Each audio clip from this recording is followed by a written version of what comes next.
آپ شاید سوچ رہے ہیں میڈیا پر ہی وہ پڑھا ہوگا یا سنا ہوگا، اسرائیل کی سابق پرائم منسٹر گولڈا مائر،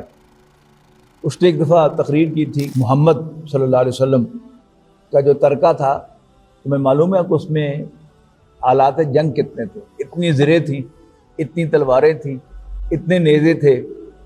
تو سب سے امپورٹنٹ چیز جو ہے کسی ملک کی سروائیول کے لیے وہ ہتھیار ہے، لہذا ہمیں بجٹ کا ایک بڑا حصہ جو ہے وہ ہتھیاروں کے لیے مختص کرنا چاہیے۔ اور واقعتاً نبی صلی اللہ علیہ وسلم کے استعمال میں یہ جنگی آلات جو ہیں وہ اس حد تک تھے کہ 3 4 5 جو ہیں وہ ایک ہی قسم تلواریں، نیزے اور زریں یہ آپ کے زیر استعمال تھی۔ خاص طور پر 9/11 کے بعد محسوس ہوا نا کہ مسلمانوں پر یہ الغار ہونے والی ہے، تو ہم بیک فٹ پر گئے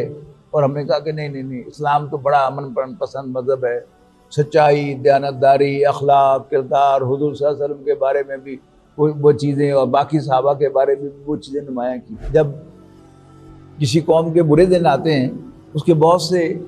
مظاہر ہوتے ہیں، ان میں ایک مظہر کیا ہوتا ہے کہ قوم اپنی دلیری کے تذکرے چھوڑ دیتی ہے اور اپنے آپ کو بزدل ثابت کرنے کی کوشش کرتی ہے۔